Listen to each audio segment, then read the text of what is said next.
Olá pessoal, boa noite. 22 de dezembro de 2022, 19 horas. E aqui estou para dar continuidade ao estudo da obra Psicologia da Gratidão, realizado pelo canal Mood, e eu sou Vitor Antenori Rossi. Estamos no encontro de número 44, capítulo 11.2, Encontro com o Self. Tá? Este é o penúltimo capítulo desse estudo.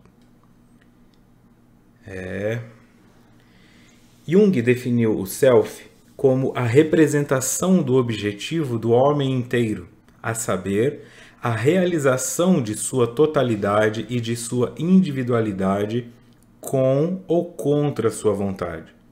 A dinâmica desse processo é o instinto, que vigia para que tudo o que pertence a uma vida individual figure ali exatamente com ou sem a concordância do sujeito, quer tenha consciência do que acontece, quer não. Ela já traz uma definição, do Jung com relação ao self. Representação do objetivo do ser inteiro, a saber, a realização. Então, tornar real a sua totalidade e a sua individualidade, com ou contra a sua vontade.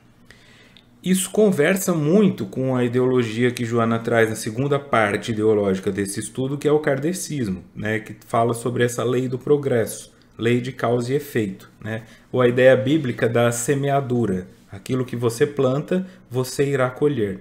A ideia dessa comunicação, desse processo, dessa construção, passa para eu tenho que tornar real tudo aquilo que eu sou. Eu sou o conjunto do meu consciente com o meu inconsciente imerso num inconsciente coletivo.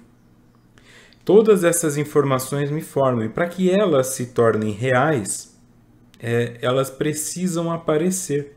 Conteúdos inconscientes precisam aparecer.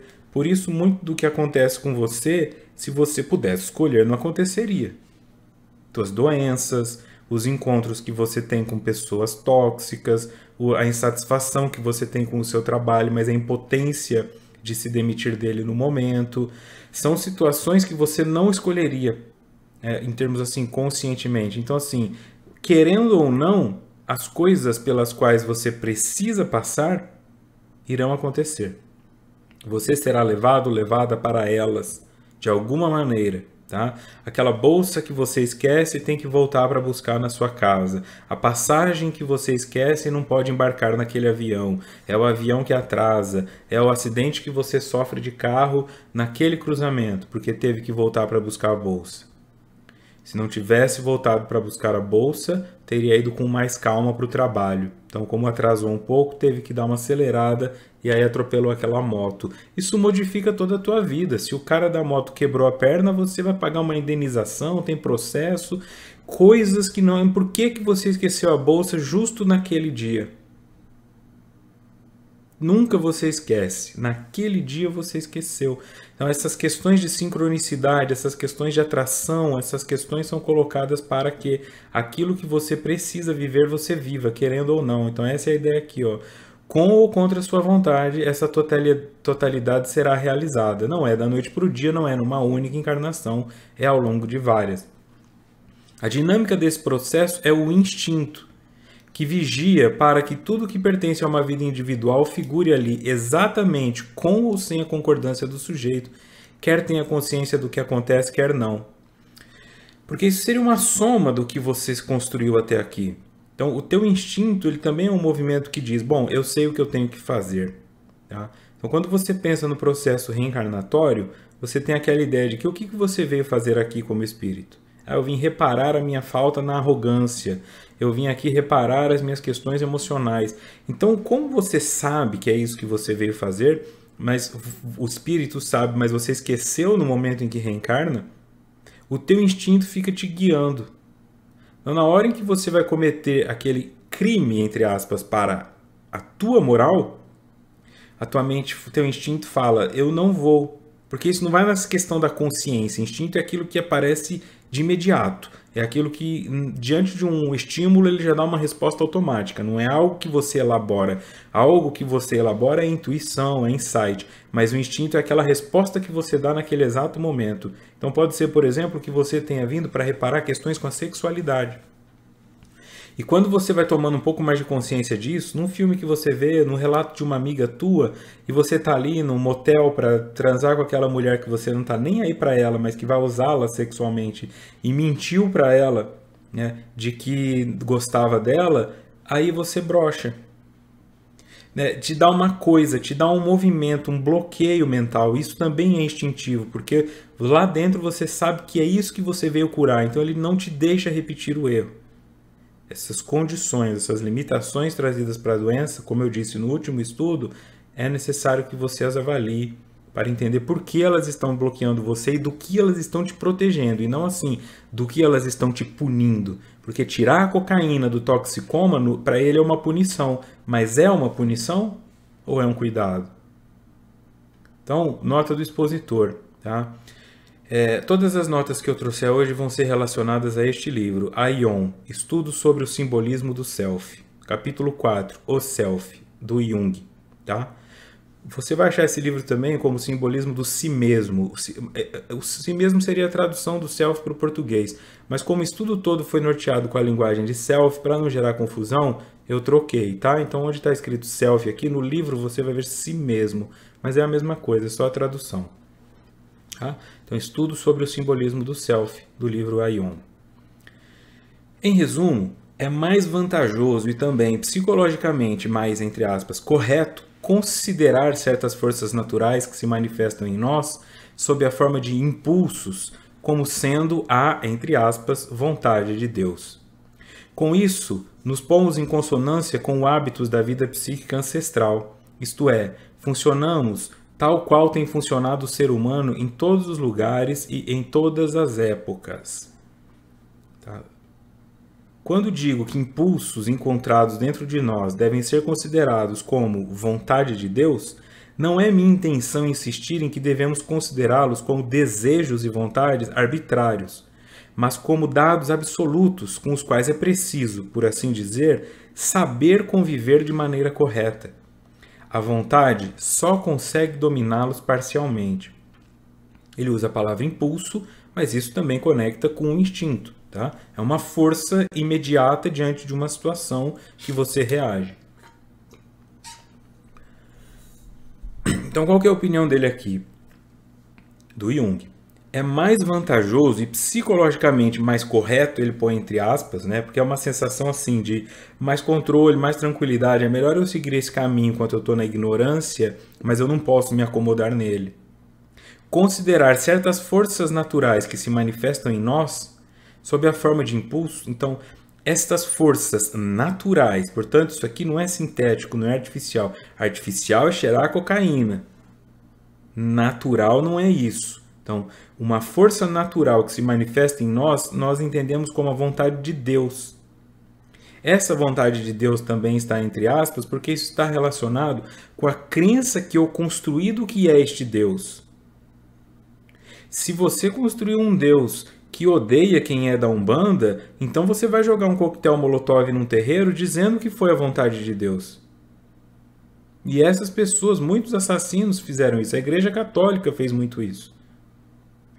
Pela vontade de Deus nós matamos pessoas, nós sequestramos pessoas, pela vontade de Deus nós torturamos e pessoas foram estupradas e tudo mais. Era uma ideia de heroísmo, mas porque ficou conectado a isso.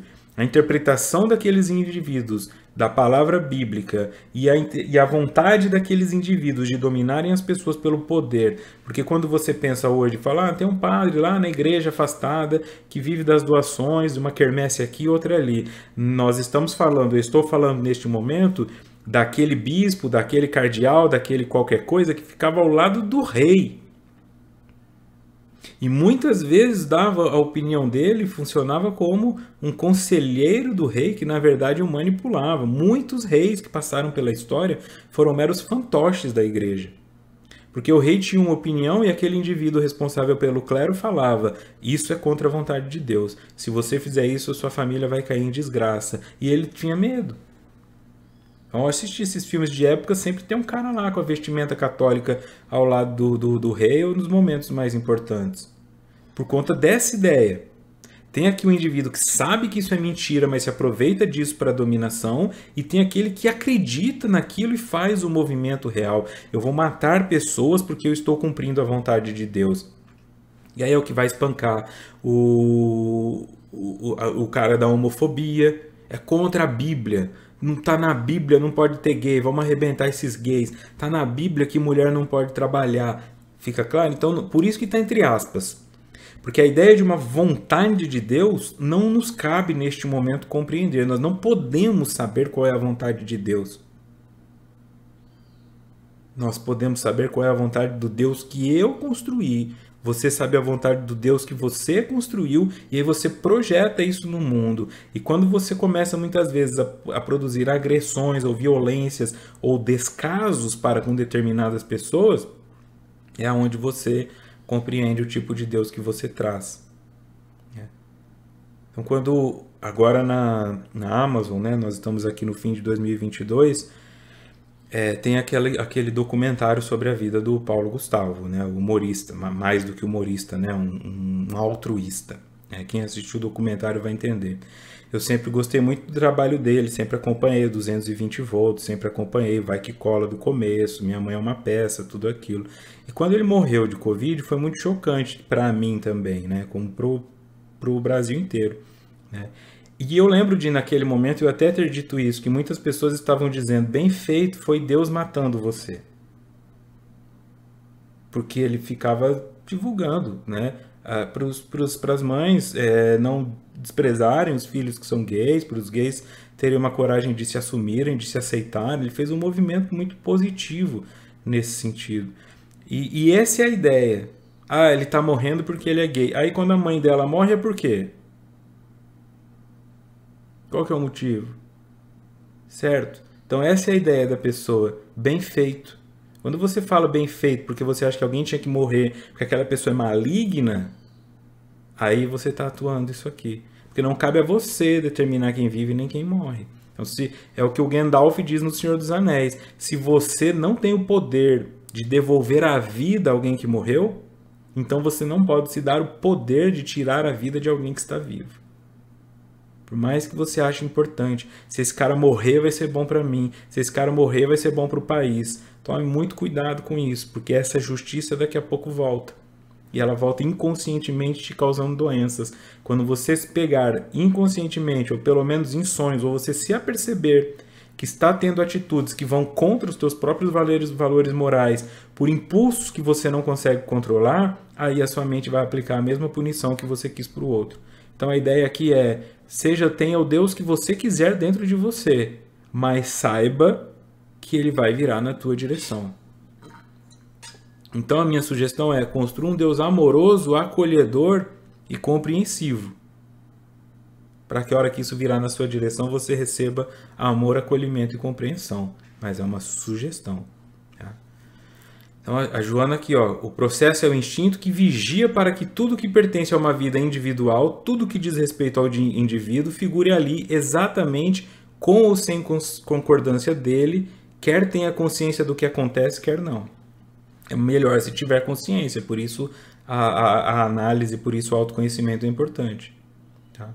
Então nos colocamos em consonância com o hábito da vida psíquica ancestral, ou seja, se eu for seguindo o instinto, tem mais chance de dar certo, porque se nós chegamos até aqui, como espécie humana, significa que o povo lá atrás fez as escolhas certas, pelo menos de sobrevivência. Então essa é a ideia que o Jung coloca aqui. Em todos os lugares, em todas as épocas, o instinto levou o indivíduo a crescer. Um ou outro se lascou. Então é meio assim, uma posição cômoda. Tá? E ele diz assim: quando eu digo que esses impulsos encontrados devem ser considerados como vontade de Deus, não é minha intenção insistir em que devamos considerá-los como desejos e vontades arbitrários, mas como dados absolutos, com os quais é preciso, por assim dizer, saber conviver de maneira correta. Então, olha, a vontade só consegue dominá-los parcialmente. Chega um momento que você tem que assumir o controle. Não adianta ficar colocando a culpa que a carne é fraca, que o sangue é espanhol, que a tua família não sei o quê. Em algum momento você tem que ir além do instinto. Em algum momento você tem que conectar com alguma coisa superior, onde você assume a responsabilidade pelas coisas que estão acontecendo. Portanto, dados absolutos. Tá? Eu preciso conviver com os meus instintos. Eu preciso conviver com a herança que os ancestrais deixaram. Porque eram outros tempos, mas isso fica impregnado no inconsciente coletivo, isso fica impregnado no nosso DNA, isso fica ali. Então isso existe dentro. A tendência a. Isso é geneticamente provado. A predisposição a doenças e comportamentos. Porque a dependência química, por exemplo, é uma doença comportamental. E ela pode ser passada de geração para geração. Um tio alcoolista, um avô alcoolista pode levar um indivíduo lá na frente. Então, quer dizer, até comportamentalmente nós somos herdeiros. Então, o instinto é, olha, é como a tua mãe que diz, eu cheguei até aqui, mas você tem que ir um pouco a mais. Esse um pouco a mais é onde algumas pessoas ficam com medo. Voltando em Joana. Apesar da sombra ser geradora de muitos conflitos, deve-se considerar que, em muitas situações, ela responde por vários fatores que produzem alegria, relacionamentos felizes, motivações para se viver, apresentando uma outra face, oposta à sua constituição primitiva como arquétipo. Esse espaço que eu tenho medo, porque é o espaço onde eu vou ter que dar um passo a mais em direção ao que os meus ancestrais deram, é o espaço de sombra, porque assim, ninguém nunca veio até aqui. E ela está dizendo, ela é geradora de muitos conflitos, porque qual que é a ideia? Briga de faca no escuro. Você não sabe realmente o que está acontecendo. É um conflito porque, como eu disse, lá dentro tem um desejo, aqui fora tem um comportamento, entre um e outro tem uma hipocrisia. Isso gera um conflito. Olha, eu sou tão certinho, tão bonzinho, esse cara faz tudo, tomara que Deus puna ele. Aí Deus não pune, você entra em conflito. Não, mas um dia ele vai para o inferno, ele vai para o umbral, a hora dele vai chegar, mas não chega. Por mais que você acredite nisso, em alguns momentos você quer a resposta imediata e isso começa a gerar um conflito em você. Será que eu estou sendo otário de ficar sendo bonzinho, de fazer tudo certo enquanto todo mundo está fazendo errado? Será que preciso ser tão rígido, até com os centavos do imposto que eu pago? Será que eu preciso? E todo dia que tem culto na igreja, todo dia tomar passe? Então isso vai gerando uma pressão dentro do indivíduo que ele começa a se afastar das coisas ou ele entra no burnout, né? Ele frita. Ele se incendeia. E aí ele perde a força de fazer as coisas porque as coisas não são mais espontâneas para ele. Elas geram uma pressão. Ela fala, eu gosto de ir lá no centro espírita porque eu ajudo as pessoas, aí chega um dia que ela não tô afim, mas eu vou, eu não tô afim, mas eu vou, mas se eu não for, aí os obsessores, se eu ficar uma semana sem ir, eu já percebi que eu fiquei mal, e aí vira uma arma apontada para a cabeça, vai para o centro, senão o obsessor te engole. Mas é tudo isso? Tenho isso, mas é tudo isso o tempo todo? Então cria-se uma questão de medo. Por via das dúvidas eu faço o sinal da cruz. Vai que eu não faço, dá um problema. Então isso vai se construindo como um dogma, depois se modifica para uma superstição e daqui a pouco você já acha que o teu filho também tem que ir no centro, porque se ele não for no centro uma semana, ele vai ser levado para o mundo das drogas. É isso, sabe? Agora imagina séculos, milênios dos nossos ancestrais tendo seus medos, superstições, fazendo suas escolhas, seus traumas e transmitindo isso para nós. É muito difícil ser livre realmente. Muito difícil. É uma luta a individuação. Então ela diz, na sombra tem conflito, mas também tem muita coisa boa. Tem fatores que produzem alegria, porque a parte inconsciente, eu já disse aqui várias vezes, na tua sombra também tem talentos que você não sabe, belezas que você não sabe, que você ficou com vergonha de mostrar. Que vários fatores que produzem alegria, relacionamentos felizes, motivações para se viver. apresentando uma outra face oposta à sua constituição primitiva como arquétipo, onde foi construída nesse espaço mais assim, de amedrontamento, esse espaço mais denso, onde é um mundo mais negativo. É ressignificar esse arquétipo. Onde isso está tão forte no inconsciente coletivo, que repara o número de filmes e novelas que já foram produzidos, principalmente no feminino, tá? Que tem uma menina que é feia, e eles colocavam aquela tipo a Betty a feia, né? Cabelo de franja, óculos gigante e aparelho no dente. Hoje é tipo normal as pessoas andarem assim, né? Principalmente os hipsters. Mas aquilo era a Betty a feia, né? Então era feia. E Sessão da Tarde, esses filmes americanos da menina lá na escola que quer sair com o cara com a jaqueta do time de futebol americano. E aí no meio do caminho elas encontram alguém que falam: peraí, deixa eu tirar esse óculos, peraí, deixa eu arrumar esse cabelo, peraí, deixa eu fazer tal coisa.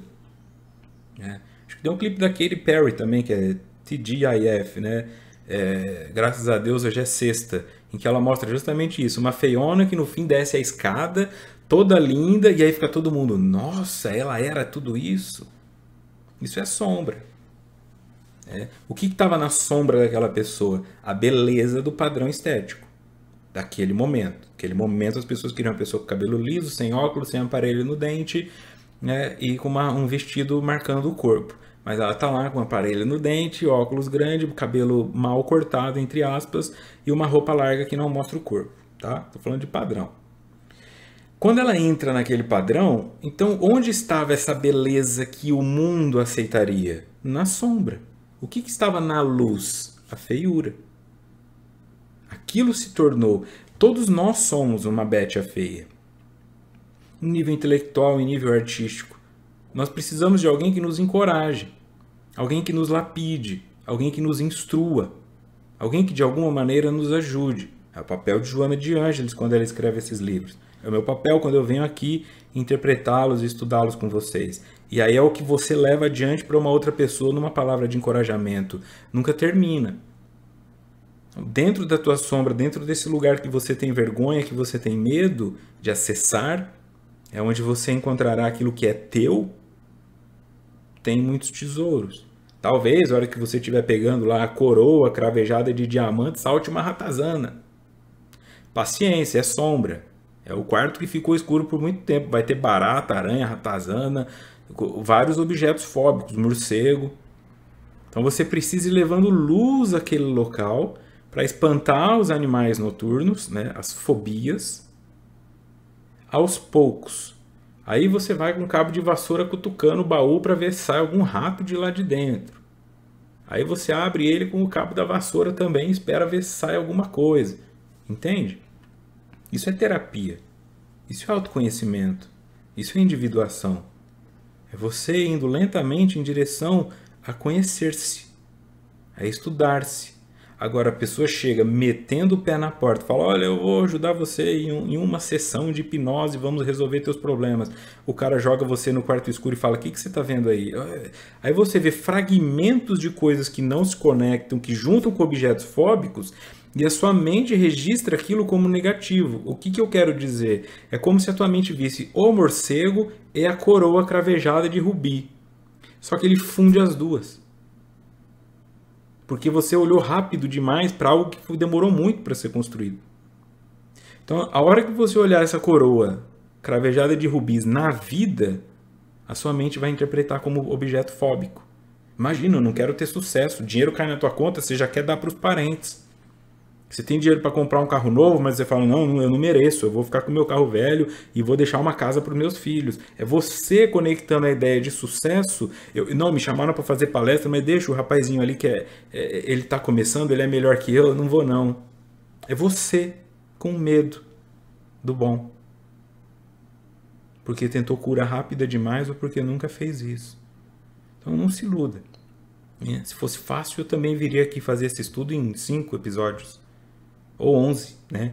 Um por capítulo, assim. Ou capítulo 1, capítulo 2, chegando no capítulo 11, mas não dá, olha aqui, vão ser 45. Tá? Não tem como acelerar. Na integração da ânima com o ânimos, a fim de ser conseguida a harmonia, A sombra contribui com uma boa parcela de entendimento das suas finalidades, facultando a vivência de ambos sem perturbação da persona. Integração da ânima com o ânimos, o arquétipo feminino e o arquétipo masculino. A imagem de uma construção de um todo integral, que seria também começar a enxergar Deus como figura feminina. Deus, a expressão de que Deus é o homem barbudo, então a expressão da natureza. A natureza. Essas coisas que acontecem além de uma função matemática. Entendeu? O arquétipo do sagrado, esse arquétipo que nós entendemos como Deus, tem este lado masculino, tá? Que é pragmático. A chuva vai cair, né? O sol vai evaporar a água e aí essa água vai cair. Isso é matemático, vai acontecer. Tá? Mas tem aquela coisa que é subjetiva.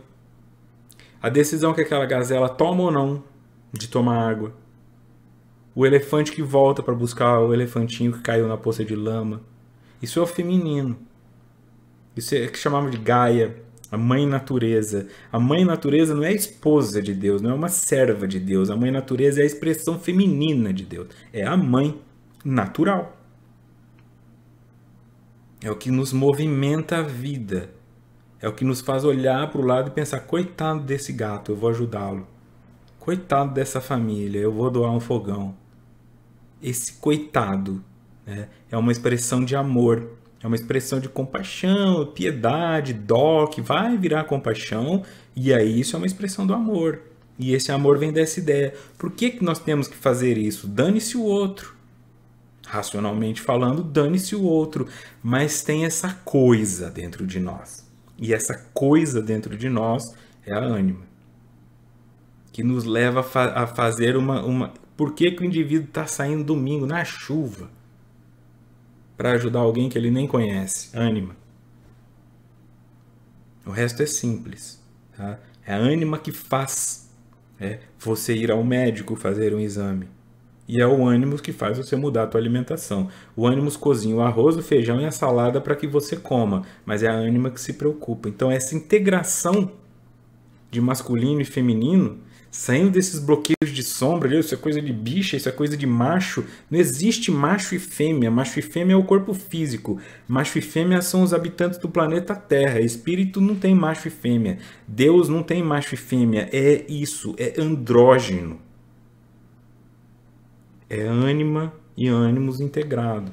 Quem vai em direção a isso como pessoa, vive muito melhor do que quem polariza. Facultando a vivência de ambos, a sombra contribui com uma boa parcela de entendimento das suas finalidades, porque muitos dos problemas vão ser resolvidos em você quando você parar de achar que isso é coisa de bicha, que a hora que você chorar você está sendo fraco, que você está sendo mulherzinha, e entender que mulher é tão forte quanto o homem, que é uma expressão de função no mundo. É uma função. Só isso. Então você pode chorar, tá? A mulher pode dirigir na Fórmula Truck, não tem problema, não tem é uma função. Dando conta de realizar a função, acabou. Mas a mulher não aguenta carregar saco de cimento. Eu não aguento. Eu sou homem, eu não aguento. Por isso eu escolhi trabalhar com a mente, porque eu não quero ter calo na mão, eu não quero estar com a coluna torta, eu não vou me achar mais macho porque eu tô lá jogando botijão de gás no caminhão. Não tem nada a ver isso. Se você consegue ir para este local, às vezes o que você está precisando é de 2 horas chorando, em posição fetal. Às vezes o que você está precisando é encher de porrada um saco de pancada. Mas se você fica sempre achando que esse espaço não pode ser ocupado por você, por causa da genitália com a qual você nasceu, aí você está vivendo só metade do mundo.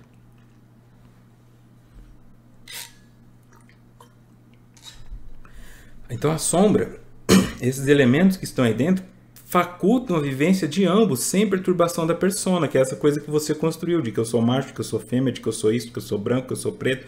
que eu sou rico, que eu sou pobre, e por causa disso eu posso, não posso, essa coisa que nós já trabalhamos aqui da persona em estudos anteriores. Então volte em Jung. Voltemos agora para a questão de saber se o aumento de conhecimento ocasionado pela retirada das projeções, isto é, se a integração dos conteúdos coletivos inconscientes tem alguma influência sobre a personalidade do eu. Na verdade, poderíamos esperar um efeito considerável, pois os conteúdos integrados constituem parte do self. Será que se eu aumentar o meu conhecimento ocasionado pela retirada das projeções, então eu falo, não, peraí, deixa eu assimilar aquilo que eu achava inferior, por ser de mulher, por ser de branco, por ser de preto, por ser de umbandista, por ser de católico, e deixa eu tentar integrar isso em mim, porque eu paro de projetar. Tá? Então você não fica pensando se o gay está certo ou errado. Você pensa, alguma vez você amou como esse gay que você está vendo? Que você está vendo andar de mão dada na sua frente, dando esse beijo horroroso em público? Alguma vez você amou tanto que quis andar de mão dada com alguém e dar um beijo em público, seja homem, mulher, o que for? Aí você começa a enxergar o que está ali. O que você está projetando? Te fascina? Por que está olhando? A gente olha porque gosta. Por que você não para de olhar e pensar nisso? Porque tem alguma coisa dentro de você que inveja aquilo. Não é que você é gay enrustido, tá? Pode ser. Mas é porque tem alguma coisa naquela expressão que te incomoda. Eu queria poder ser livre como esse cara é. Porque ele usa a roupa que ele quer, ele faz os trejeitos dele, ele fala alto, ele é escandaloso, e eu tô aqui todo reprimido, tentando falar tudo certinho. E às vezes isso está te incomodando, o fato dele ter uma liberdade que você não pode. Quando eu retiro a projeção, então, segundo Jung, né, a integração dos conteúdos coletivos, inconscientes, o inconsciente coletivo, tem alguma influência sobre a personalidade do eu. O questionamento era, isso acontece? Sim. Poderíamos esperar um efeito considerável, pois os conteúdos integrados constituem parte do self.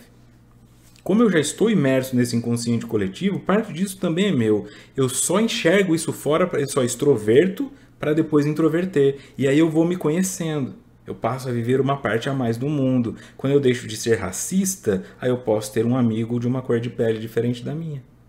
Quando eu deixo de ser machista, aí eu posso contar com uma mulher para me ajudar, seja no trabalho, seja como esposa, seja como amiga. O mundo se amplia. Essa é a ideia. Porque eu cresço quando eu absorvo um conhecimento novo. Continua em Jung.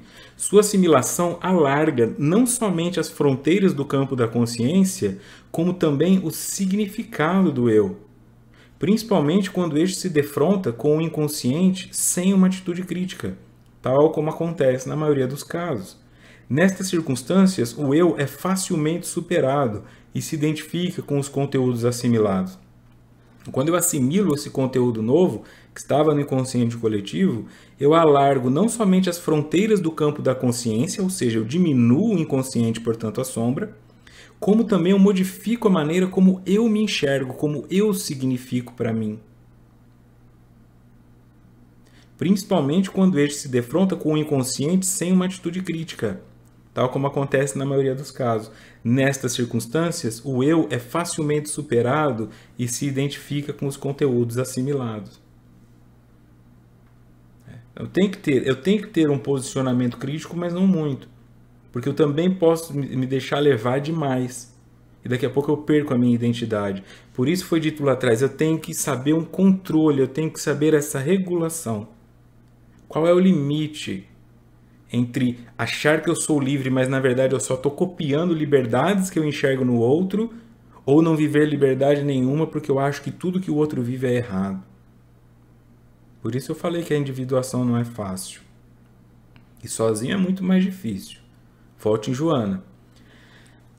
Numa análise contemporânea, à luz dos ensinamentos espíritas, esses arquivos do inconsciente coletivo são o resultado de vivências que o espírito realizou em reencarnações transatas através dos tempos, conduzindo essas heranças impressas no seu perispírito, entre parênteses, na consciência, enquanto as vivenciando no seu período próprio.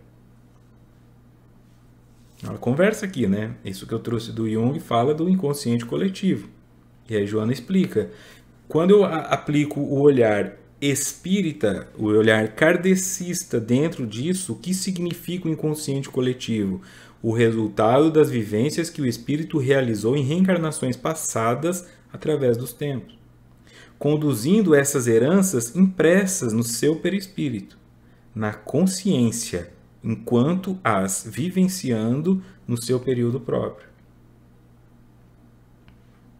Então eu trago todas essas informações, porque esse coletivo vai além de mim, eu, Vitor.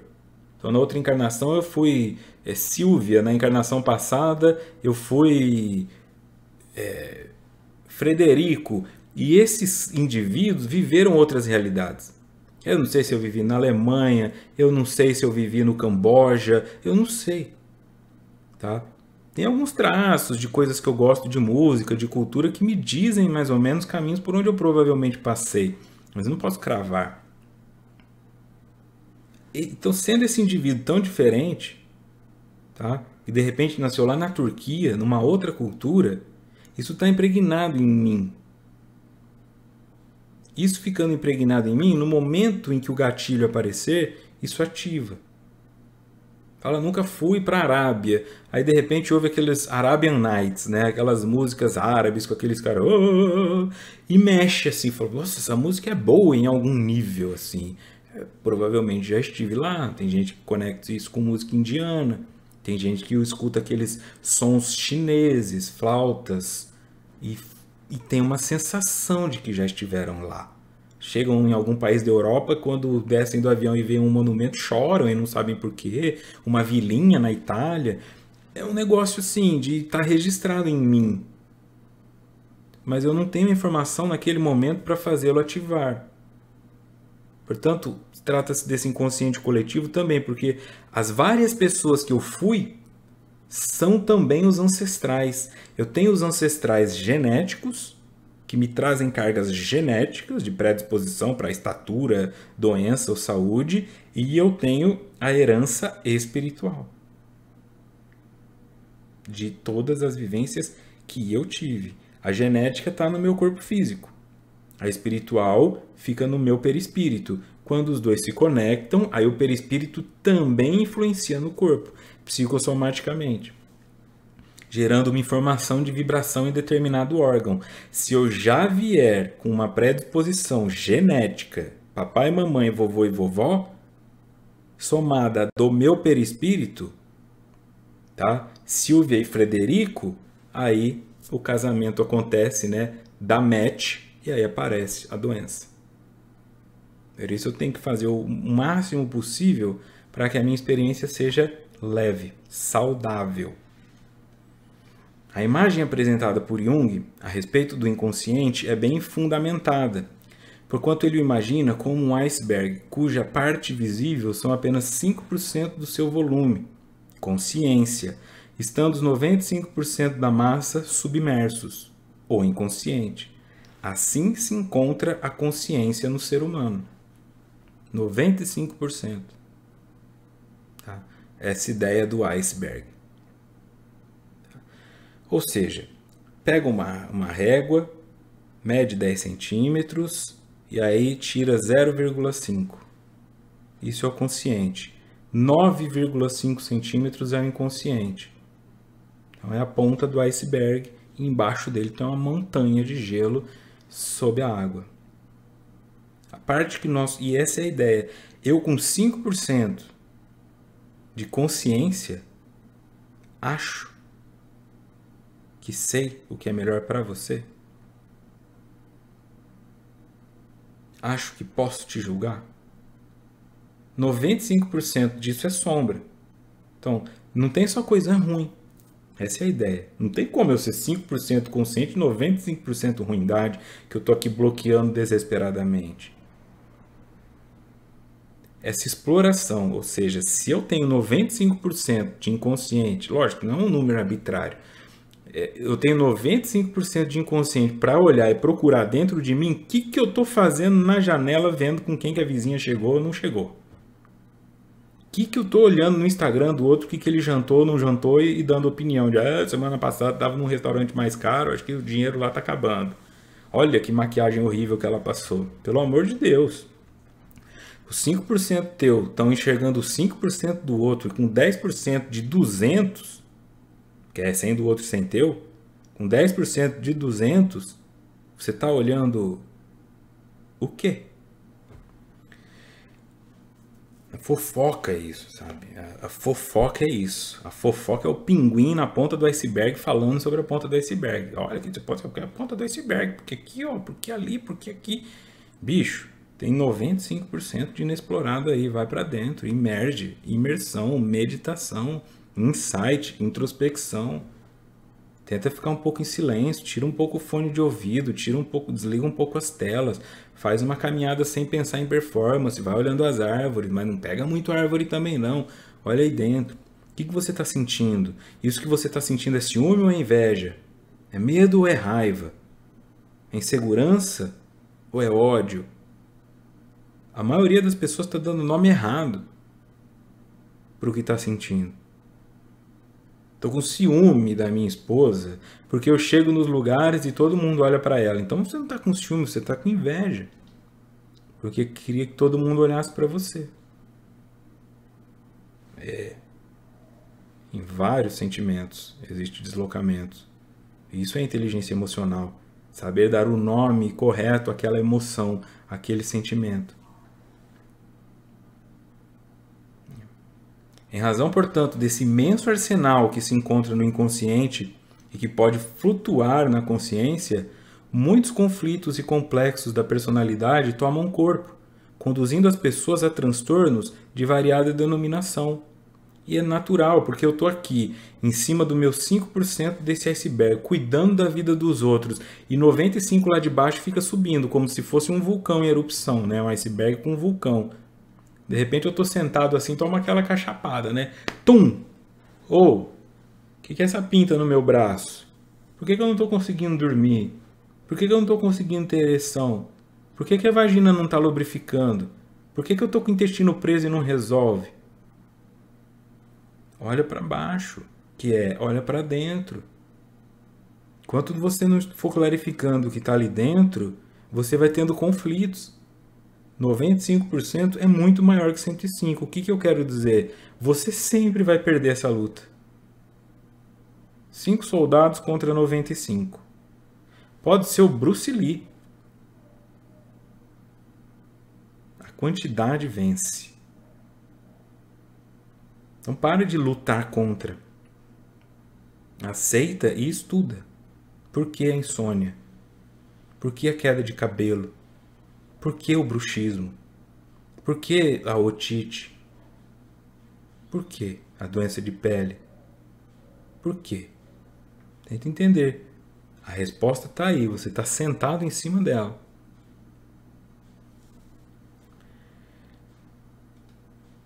Os muitos complexos de inferioridade ou de superioridade em que expressivo número de pessoas estorcega, não conseguindo disfarçar as mágoas da situação em que se encontram, projetando o que se demora no inconsciente, na difícil condição em que transitam no mundo, têm a sua origem nas condutas mantidas em existências anteriores, que não souberam utilizar ou aplicaram de maneira ignominiosa. Os muitos complexos, então olha só, estorcegar, torcer fortemente, ignominiosa, desrespeitosa, desonrosa. Complexo de inferioridade, complexo de superioridade, que essas pessoas se contorcem, não conseguindo disfarçar as mágoas da situação em que se encontram. Então, o que elas fazem? Projetando o que se demora no inconsciente. Como eu estou sofrendo porque eu não posso ter a liberdade, eu quero arrebentar aquele que tem. Seja o cara que é gay e está expressando o amor dele, ou seja a mulher que está de biquíni, fio dental ali na praia com um corpo melhor que o meu. E a pessoa não consegue aceitar aquilo. E não importa o que seja. É como se fosse, por que ela consegue? Por que eu não consigo? Aí vai jogando para os pejorativos. É muito difícil, né? Alguém que fale, que linda. E aí tá ali. Com o marido, com as crianças, no resort, todo mundo descabelado, todo mundo finalmente tendo férias, né? A criança está com 1 ano e pouco, 2 anos, ninguém aguenta mais, vai lá para o resort all inclusive com o tobogão que demora 6 anos só para a criança subir, para a hora que ela cair a pessoa poder ter dado um cochilo. Só a família ali, todo mundo. Aí passa aquela beldade aos olhos. Homem, mulher, não importa. E fica um incômodo. Meu marido olhou, minha esposa olhou. Vai gerando um incômodo dentro da pessoa. Mas precisa vir com essa roupa aqui num resort de família?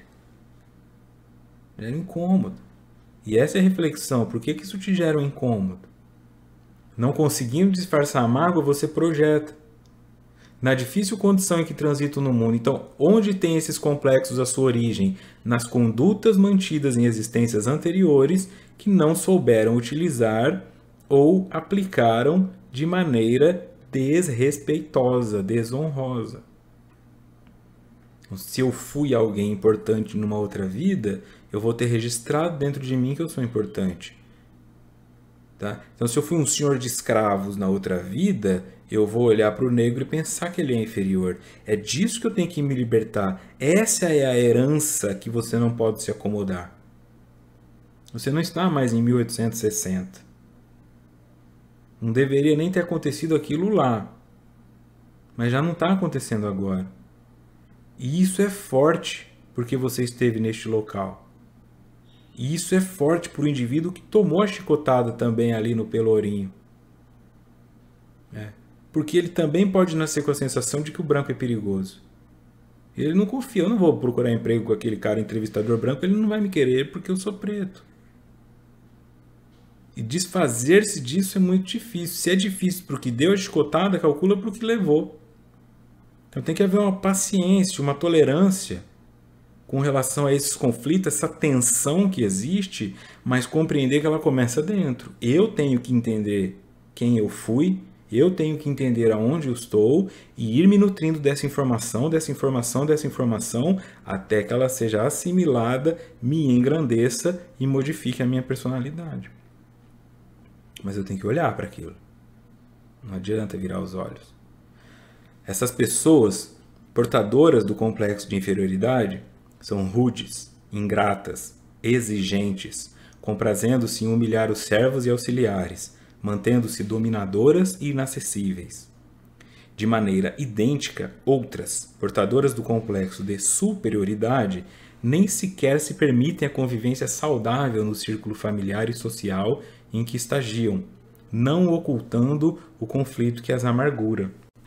Então é um limiar muito sutil, né, que a pessoa com inferioridade ela tenta uma compensação. Não é complexo de inferioridade, é só a pessoa, coitada de mim, eu não sirvo para nada. E ela gera uma compensação, uma projeção. Então, nos mínimos locais onde a pessoa tem algum poder, ela abusa. Ela inferioriza os outros. Nossa, adorei a tua foto, mas você podia dar uma ajeitadinha nessa orelha, né? Esse óculos não fica bom em você. O fundo da foto não estava muito legal. Puxa, você é uma pessoa tão boa, teu namorado é legal, mas você podia achar alguém mais bonito. Ela precisa sempre inferiorizar o outro. Por quê? É o que ela tem. Eu só posso dar o que eu tenho. Se eu tenho um complexo de inferioridade, quando eu abrir minha boca, eu vou tentar inferiorizar os outros. É meio que não é culpa da pessoa, porque é o que ela tem para dar. É o que ela tem para ela. Não adianta esperar que ela vai te dar mais que isso. Mas ela tem que fazer o trabalho de se reformar. E a pessoa com complexo de superioridade, ela nem chega a esse ponto do conflito porque ela fala, ralé. Sabem com quem estão falando? Quem são vocês? Ô povinho, ô raça, ô gente. Ela está acima. Ela pode, para as pessoas que ela ama, inflar também. Dar superioridade. Eu não vou dar conta. Vai dar sim, porque você é uma pessoa isso, aquilo e tal. Então, a sombra tem um lado positivo e negativo. Mas a ideia é que o complexo seja trabalhado. Para que você não se sinta nem superior ao outro e nem inferior. Para que você compreenda que em algumas coisas você é melhor e pior, mas que na média, tudo bem. Na média, meio que todos passam de ano. Um vai tirar 10, o outro vai tirar 6,75, mas na média 7 passam. Aqueles que bagunçam muito, reprovam muito, seriam os ditos exilados para planetas inferiores nos momentos de transição. Então eu vou aqui de novo em Jung. Nota do expositor. Conceber a autoridade interna como vontade de Deus, o que implica admitir que as forças naturais são forças divinas, tem a vantagem de a decisão se apresentar em tal caso como um ato de obediência e o resultado deste último como algo planejado por Deus. Contra esta concepção, objeta-se, aparentemente com razão, que ela não só é muito cômoda, como também lança o manto da virtude sobre o que não passa de um afrouxamento moral. Eu falei lá atrás. Eu sou virtuoso, eu estou fazendo isso em nome de Deus. Mas na verdade é um afrouxamento moral, é uma moral frouxa. Então isso é uma hipocrisia. É uma moral frouxa porque assim, para o outro ela funciona de um jeito, para você funciona de outro. A punição que o outro recebe não é a mesma punição que você se dá, pelo mesmo crime. Não se desilude da ideia de que você está limpando o mundo, servindo a Deus ou coisa desse tipo. Sirva ao bem, sirva ao amor. Deus não precisa de você para nada, Ele é onipotente. Deus não precisa de você para nada. Você precisa de Deus para tudo. Não esquece isso. Para de achar que Deus vai te dar um tapinha nas costas, porque isso a gente faz com cachorro. Bom garoto, bom garoto. Não queira ser um bom garoto. Queira ser uma expressão, um instrumento para que o amor chegue através do outro. O amor. Então o amor não vai querer decapitar alguém, não vai querer espancar alguém, não vai querer mandar para o hospital, não vai querer chamar de vagabunda. Não é amor isso aí. Não importa o tamanho do biquíni, não importa o quanto a pessoa é expressiva na sua homoafetividade. Nada justifica. Se o indivíduo não está entrando dentro da tua casa para roubar uma coisa que é tua, ele só está expressando a liberdade dele e isso te agride, então é você que tem que se retirar, não ele. Então é muito fácil dizer isso. É isso que Jung coloca. Voltando em Joana. Cabe ao self diluir essas construções vigorosas impressas na persona pelo inconsciente pessoal, desde quando a psique passou a animar a matéria na concepção fetal. A adoção de condutas saudáveis com disciplina da sombra, que se apresenta como instrumento de execução dessas frustrações do processo evolutivo, torna-se inevitável e de imediata aplicação. E ao self, cabe a mim diluir essas construções vigorosas impressas na persona. Aquela imagem que eu monto para sobreviver, para existir no mundo, mas que não sou eu. Tá?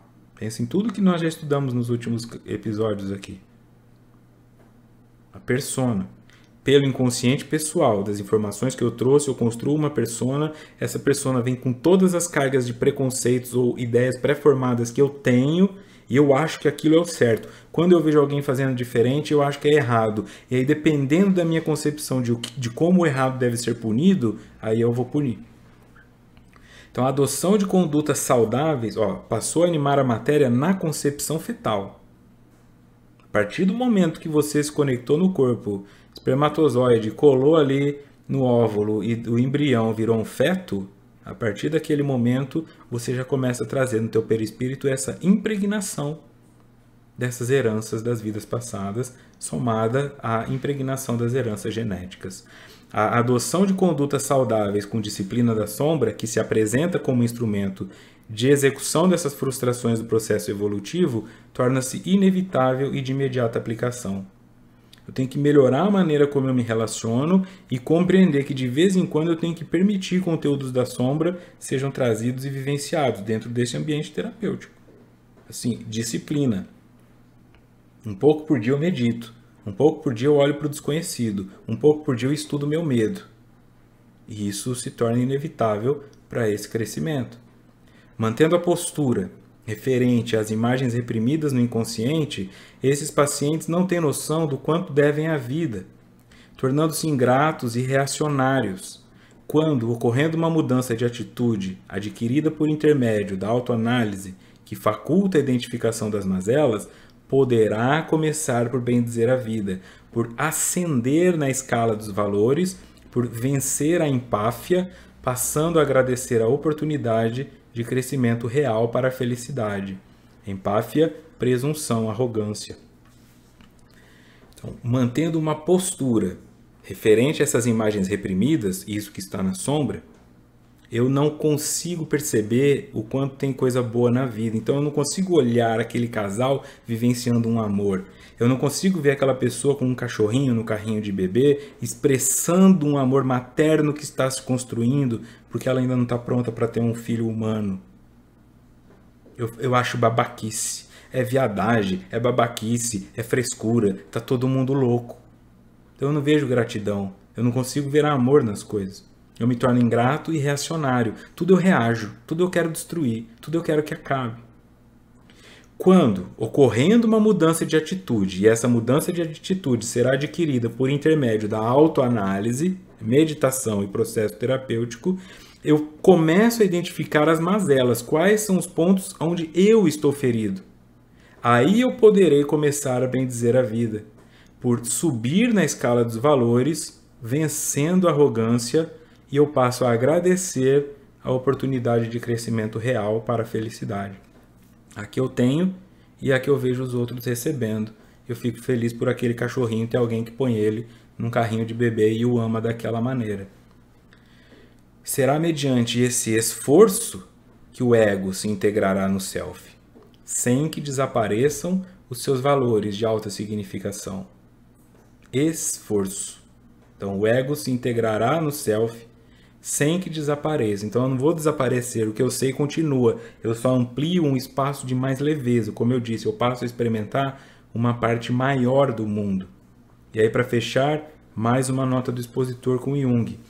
O enraizamento do eu no mundo da consciência e o fortalecimento da consciência por uma adaptação o mais adequada possível são de suma importância.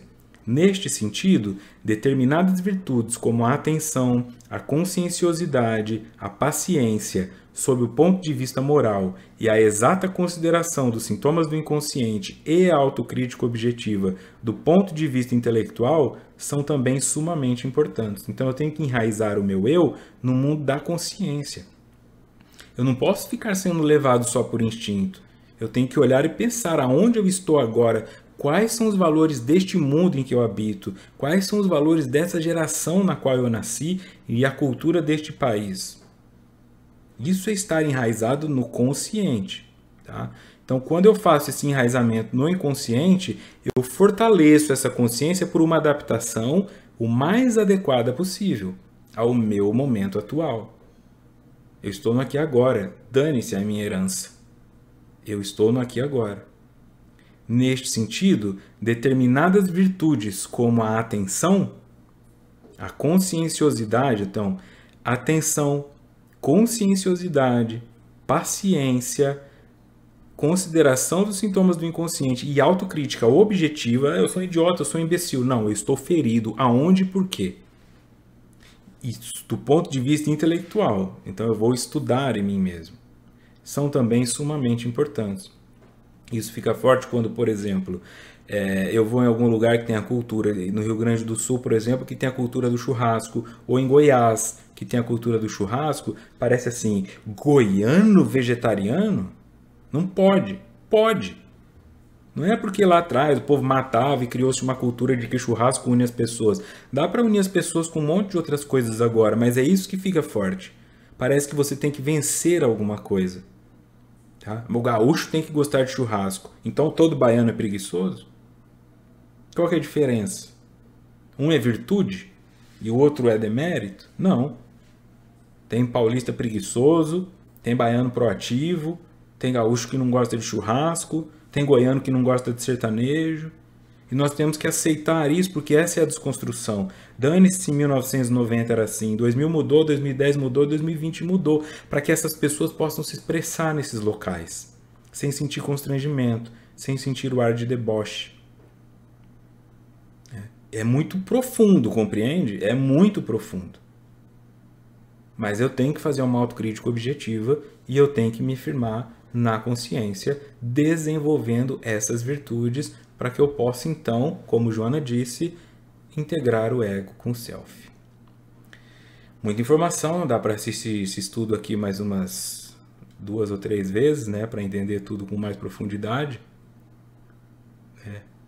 Então, deixa eu voltar lá, né, que eu não coloquei o próximo encontro. Então, 24/12, véspera de Natal, capítulo 11.3, Conquista da Individuação e da Gratidão, será o último estudo deste livro.